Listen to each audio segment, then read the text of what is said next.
हमारा आंदोलन पिछले 24 अप्रैल से चालू हुआ और आज इस आंदोलन को 1 महीने ज्यादा का समय हो गया और धरने के ऊपर धरना स्थल पे 1 महीने ज्यादा हम बैठे। ऑपरेशन सिंदूर की वजह से कुछ दिन 4-6 दिन हमने डेफर किया, इसको स्थगित किया था। इस दरमियान एसआई भर्ती RS 18-21 के अभ्यर्थियों के साथ साथ RLP का पूरा परिवार, अन्य संगठनों का हमारे छोटे भाई और राजस्थान का जवान जिसने 2 बार ताकत दिखाई, एक बार हजारों की तादाद के अंदर आए, हमने गिरफ्तारी दी। 100 से ज्यादा संख्या में गिरफ्तार हुए और 25 मई को जो नौजवानों ने आक्रोश दिखाया मानसरोवर के अंदर, उस 40-42 डिग्री तापमान पर पहले दिन तापमान 46-47 डिग्री था और पहले दिन बरसात आंधी आई, उसे कुछ तापमान कम हुआ, लेकिन दूसरे कई इलाकों में तापमान उसी स्थिति में था और 1 लाख की संख्या में पहुंच के वो डोम के अंदर बैठने की इतनी तादाद में डोम नहीं था, अचानक हमसे डोम खड़े नहीं हुए और संख्या इस आक्रोश से आई। अगर कूच का ऐलान कर देते तो सारी कानून व्यवस्था राजस्थान की बिगड़ जाती, लेकिन हमने सरकार को चेतावनी दी।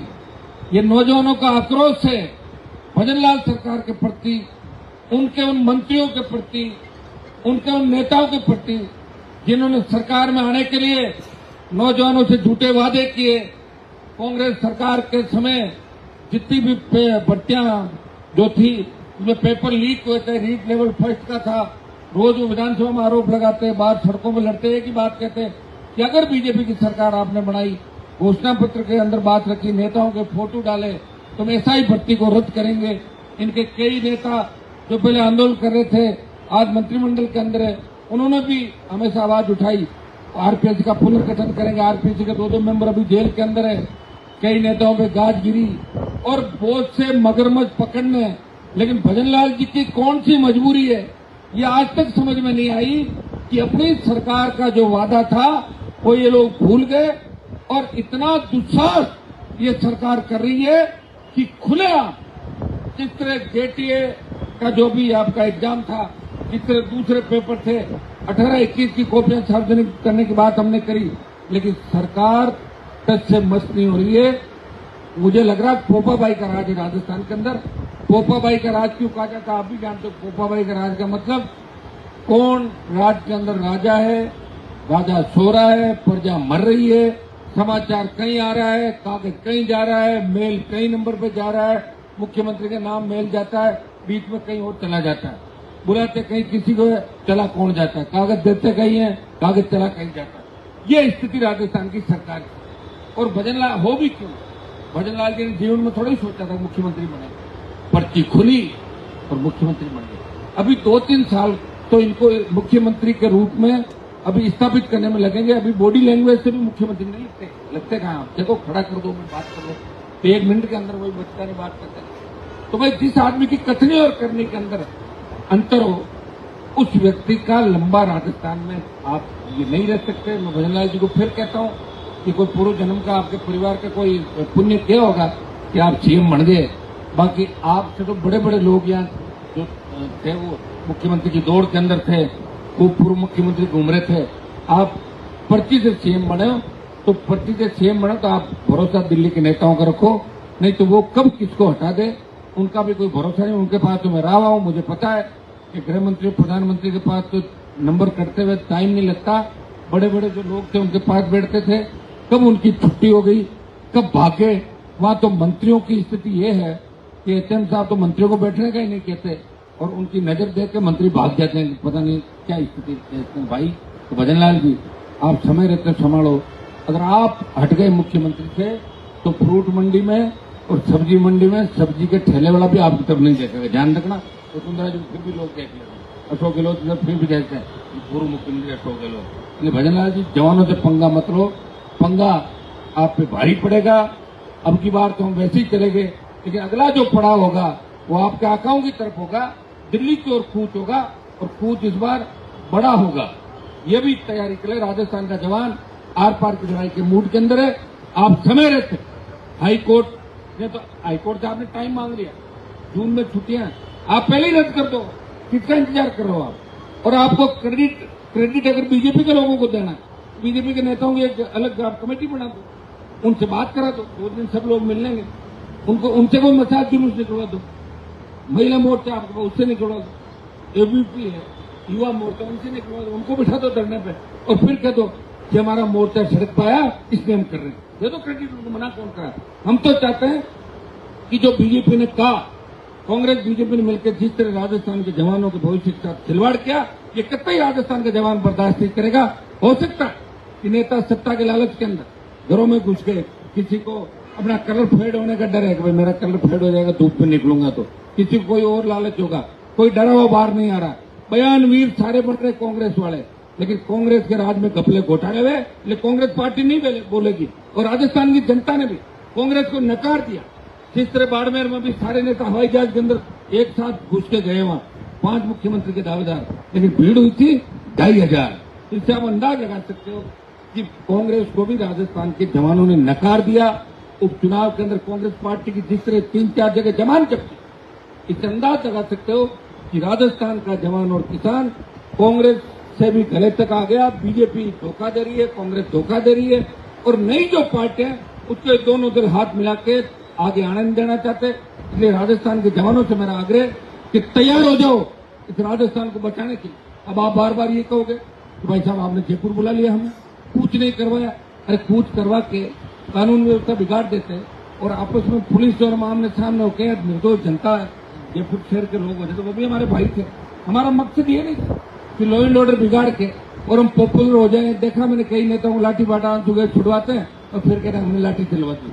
तो ये हमारे इसके अंदर नहीं है, हम अलग हिसाब से राजनीति करते हैं। लेकिन भजनलाल जी आप देख लो कि एक आह्वान पे, एक ट्वीट पे, एक अपील पे 1 लाख पहुंचे। जब मैं निकल पड़ूंगा राजस्थान के अंदर कि अब दिल्ली घेरनी है, तो इस देश का नौजवान दिल्ली को घेरेगा, तब भजनलाल जी आपकी पर्ची वापस चली जाएगी। इस बात को ध्यान में रखना। अगला आंदोलन दिल्ली की ओर होगा या रेलवे ट्रैक या कोई हाईवे पकड़ेंगे, फिर आप रोक नहीं पाओगे राजस्थान के जवानों का। आज हम राज्यपाल से मिले, राज्यपाल को पूरी बात से गवर्नर महोदय को हमने अवगत, कई लोग ये भी डाल रहे कि हनुमान जी ने कहा राज्यपाल का पद नहीं होना चाहिए। हाँ मैंने कहा था, मैंने कहा आवश्यकता नहीं, लेकिन जब तक पद है तब तक तो मिलेंगे ना, पद खत्म हो जाए कहां से मिलेंगे। मैंने कहा फालतू के पद ही बोला। उन्होंने ये भी कहा था कई पद ऐसे हैं जिनसे सरकार का खर्चा बढ़ रहा है, बहुत से बातें मैंने कही, मेरे कहने से कौन सा हो रहा है। लेकिन राज्यपाल से मिलकर है, हमें अच्छा लगा। डेलीगेशन हमारा गया और उन्होंने बात भी करी, आरपीएससी पुनर्गठन की बात हमने करी, एसआई भर्ती रद्द करने की करी, उन्होंने सरकार से बात करने का वादा किया और दिल्ली तक हमारी बात पहुंचाने की बात कही। मैं राजस्थान के जवानों को धन्यवाद दूंगा कि आप हमेशा खड़े हैं। और सही इस बार ये जो आंदोलन चल रहा है, हो सकता है किसी संगठन ने लंबा आंदोलन किया, लेकिन कोई चुनावा जनप्रतिनिधि लगातार अगर 1 महीने से ज्यादा इस शहीद स्मारक पे बैठा है तो आपका भाई है जिसने सारे रिकॉर्ड तोड़ दिया। और एसआई भर्ती का आंदोलन सबसे बड़ा आंदोलन जो तमाम एक पार्टी संगठन मिलकर इस आंदोलन को कर रही है। भाइयों में हिम्मत हारने वाला नहीं हूं। मैं आपको बता दूं कि मैंने ऐसे ही समय खराब नहीं किया। 25 साल का राजस्थान का सम्मान देश के अंदर बढ़ाया। किसान, जवान, पहलवान बेटियां, तमाम बढ़ती महंगाई, हमेशा पार्लियामेंट के अंदर आपकी बात रखी, मान सम्मान रखा। मुझे पूरा भरोसा कि राजस्थान का सर्व समाज और राजस्थान का जवान, मैं लड़ाई आपके लिए लड़ रहा हूं, मेरे लिए नहीं लड़ रहा हूं। मैं आपके बच्चों का भविष्य सुरक्षित हो, आने वाली पीढ़ी ये नहीं कहे कि कल को ये नहीं होती। जिस तरह गहलोत वसुंधरा के लोग कह रहे हैं कि इनके गठजोड़ ने राजस्थान को बर्बाद कर दिया, अपराध बढ़ा, नशा बढ़ा, पेपर लीक की घटनाएं, और भजनलाल भी उसी राह पे चल पड़े। इसलिए हमें रोकना है। नई राह हमारी वैसी होनी चाहिए कि हमारे सपनों का राजस्थान, पुराना वो राजस्थान जहां आपस में सामाजिक समरसता थी, एक दूसरे भाई एक दूसरी जाति के साथ बैठते थे। ये जाति को लड़ने का काम वसुंधरा जी गहलोत के बाद जो हुआ है, भजनलाल भी उसी राह पे चल पड़े। भजनलाल जी को तो रास्ते का पता नहीं, क्योंकि पर्ची से मुख्यमंत्री बने, मेहनत तो करी नहीं इन्होंने। मैंने तो पार्टी कार्यालय में करी थी खाली, इन्होंने बात तो करी नहीं। तो भाई इनको कोई मतलब ही नहीं है। अगर हट भी जाएंगे तो पार्टी कार्यालय में बैठ जाएंगे वापस जाकर, लेकिन राजस्थान का भट्टा बैठ जाएगा। इसलिए हमें ध्यान रखना है कि हमें इस राजस्थान को बचाना है। हमारा अगला पड़ाव क्या होगा, अगला आंदोलन क्या होगा, इसकी रूपरेखा हम बैठ के तय करें। पूरा जून का महीना, 1 जुलाई को हाईकोर्ट की तारीख है, वो तारीखें अपनी जगह है। लेकिन हमें इस आंदोलन को किस रूप में मजबूती के साथ करना है, शांतिपूर्ण लोकतांत्रिक तरीके से करना है कि हम इस जंग को जीते। पॉलिटिक्स के अंदर जीत जरूरी है और आंदोलन में जीत जरूरी है। इस आंदोलन में जीत कैसे होगी, इसके रास्ते हम जानते हैं। मैं आपको विश्वास दिलाता हूं कि कांग्रेस खामोश से चुप है, क्योंकि दाल में काला है। कांग्रेस के बड़े बड़े नेता जेलों के अंदर जाएंगे, चुप हो गए सारे, किसी बात पर नहीं बोले। विपक्ष की भूमिका आपको निभानी। अभी तो इस आंदोलन के बाद अग्निवीर और राजस्थान को बचाने के लिए जगह जगह आप लोगों को आरएलपी पार्टी को आंदोलन करना पड़ेगा, क्योंकि हमने ये रास्ता ही संघर्ष का चुना है। या तो सत्ता का रास्ता चुनते, संघर्ष करने की आवश्यकता नहीं थी। तो सारे अगर सत्ता का रास्ता चुन लेंगे तो भगत सिंह जी अगर ये सोच लेते कि मैं शहादत क्यों दूं, मेरे घर से कोई प्रधानमंत्री थोड़ी बनेगा, तो भगत सिंह जी जैसे हजारों नौजवानों ने जो शहादत दी देश को आजाद करने के लिए, हनुमान बेनीवाल भी उसी रास्ते पे चल रहा है और राजस्थान के अपने छोटे भाइयों को उसी रास्ते पे इसलिए लेके जा रहा है कि आने वाला राजस्थान सुरक्षित रहे, फिर दोबारा किसी बहन बेटी अबला की इज्जत राजस्थान में नहीं लूटी जाए, किसी थाने के अंदर, किसी एम्बुलेंस के अंदर, किसी आईसीयू के अंदर रेप की घटना नहीं हो, कोई गरीब किसान कर्ज के मारे आत्महत्या नहीं करे और कोई किसान का बेटा बेरोजगार से तंग आकर आत्महत्या नहीं करे। ऐसा राजस्थान हनुमान बेनीवाल चाहता है। आप लोग मजबूती के साथ डटे रहे, आने वाला समय आपका है। कल फिर अपनी इसी जगह मिलेंगे नई बात के साथ और नए व्यवस्था हम आगे क्या करेंगे, कैसे आंदोलन होगा, इसकी बात भी कल अपन करेंगे। बहुत बहुत आपको धन्यवाद।